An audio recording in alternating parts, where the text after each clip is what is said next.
విదేశాలలో చదవాలనేది మీ కోరిక, కానీ చాలా సందేహాలు. వీటన్నిటికీ ఫుల్ స్టాప్ పెట్టి మీ డ్రీమ్స్ ఫుల్ఫిల్ చేసుకోండి. Contact Videsh consults.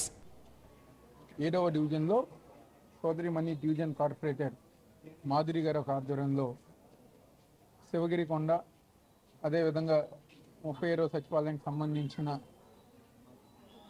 Park area కానివ్వండి, ఈ ప్రాంతంలో ప్రతి ఇంటికి గారు నేను, అదేవిధంగా డివిజన్ అధ్యక్షులు సోదరులు సంపత్ గారు, పెద్దలు సీనియర్ నాయకులు వైఎస్ఆర్ కాంగ్రెస్ పార్టీ రాష్ట్ర నాయకులు క్లైవ్ గారు, అదేవిధంగా లీగల్ సెల్ నాయకురాలు సోదరిమణి సౌమ్య కానివ్వండి, పెద్దలు బాలస్వామి గారు కానివ్వండి, అదేవిధంగా మా క్లస్టర్ ఇన్ఛార్జ్ అయిన ఉదయ్ గారు కానివ్వండి, మేమందరం గారు పాల్గొనడం జరిగింది.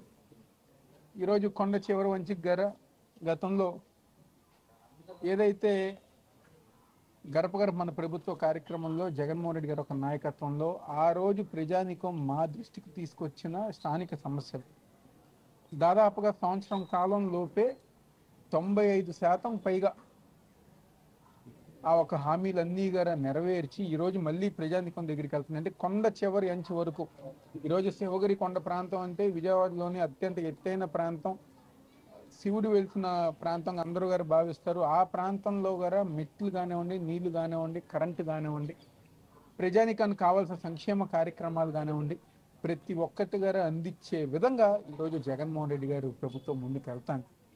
ఈరోజు 7వ డివిజన్లో ఏ నమ్మకంతో అయితే ప్రజానికం ఓట్లు వేశారో, స్థానిక ఎలక్షన్లో గెలిపించారో, మంచి మెజార్టీ ఇచ్చి గెలిపించారో దాన్ని నిలబెట్టుకునే విధంగా మళ్ళీ ఆ మెజార్టీ కన్నా ఎక్కువ వచ్చే విధంగా ఈరోజు వైఎస్ఆర్ కాంగ్రెస్ పార్టీ తరఫున మేమందరం గారు ముందుకెళ్తాం గారు జరుగుతాం స్థానికంగా.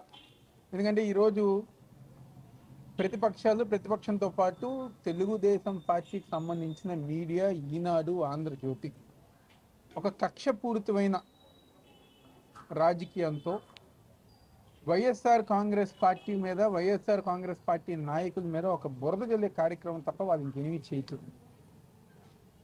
ఎందుకంటే ఈనాడుకి ఒక గుర్తింపు ఉంది రాష్ట్ర వ్యాప్తంగా గారు, ఒక మంచి పేపర్ అని చెప్పాను. మరి దాన్ని ఎందుకు దిగజార్చుకుంటున్నారో 6వ డివిజన్లో నిన్న సాయంత్రం రోడ్డు మీద తెలుగుదేశం పార్టీ సభ నిర్వహిస్తే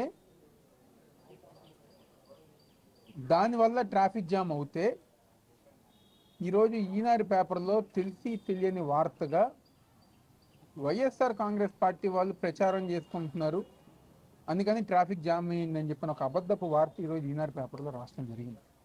అంటే ఈరోజు మీడియా ఒక నైతిక విలువలను గర తొంగలో తొక్కి ఈనాడు పేపరు, జ్యోతి పేపరు దిగజారిపోయి ఈరోజు కక్షపూరితమైన అబద్ధాలు ప్రచారం చేస్తాం వరకే వాళ్ళు పరిమితం అయ్యారు.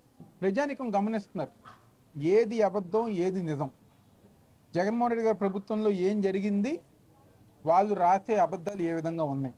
చంద్రబాబు ప్రభుత్వంలో చెప్పిన హామీలు చెయ్యకుండా, అమలుపరచకుండా ఏ విధంగా మోసం చేశారు, జగన్మోహన్ రెడ్డి గారు ఒక నాయకత్వంలో ఇచ్చిన హామీలు ఏ విధంగా నిలబెట్టారని చెప్పిన విధంగా ప్రజానికానికి వాస్తవాలు తెలుసు, మీరు రాసే అబద్ధాలు తెలుసు, మేము చేసే నిజాలు తెలుసు అని చెప్పిన విషయం ఈరోజు చెప్తూ, ఈరోజు ఎంతమంది కలిసి వచ్చినా, ఎంతమంది అబద్ధాలు రాసినా, సోషల్ మీడియాలో ఎన్ని అబద్ధాలు చెప్పినా రాష్ట్ర ప్రజానికం, మరీ ముఖ్యంగా తూర్పు నియోజకవర్గ ప్రజానికం వైఎస్ఆర్ కాంగ్రెస్ పార్టీ జగన్మోహన్ రెడ్డి గారు ఒక నాయకత్వం బలపరుస్తూ ముందుకెళ్తామని కొందరు చెప్తూ సెలవు తీసుకుంటున్నాం.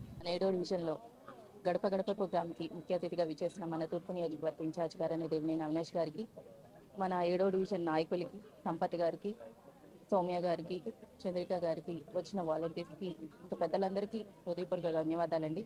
ఈరోజు మన 7వ డివిజన్లో చూసుకున్నట్టయితే కొండ ప్రాంతాన్ని తిరగడం అయితే జరిగిందండి. శివగిరి కొండ గతంలో ఏ నాయకులు కానీ ఎవరు కానీ మా ఇంటికి కూడా రాలేదండి. ఈరోజు మీరు మళ్ళీ వస్తున్నారని అక్కడ ప్రజలే మాకు చెప్పడం జరుగుతుంది. మళ్ళీ వస్తున్నారు, మా సమస్యలు వాటర్ కానీ, లైట్ల ప్రాబ్లం కానీ, కొండ చివరి వరకు లైట్లు అనేవి వెలుగుతున్నాయి, డ్రైనేజ్ ప్రాబ్లం కానీ సాల్వ్ అయింది అని చెప్పి వాళ్ళే మాకు చెప్పడం జరిగిందండి.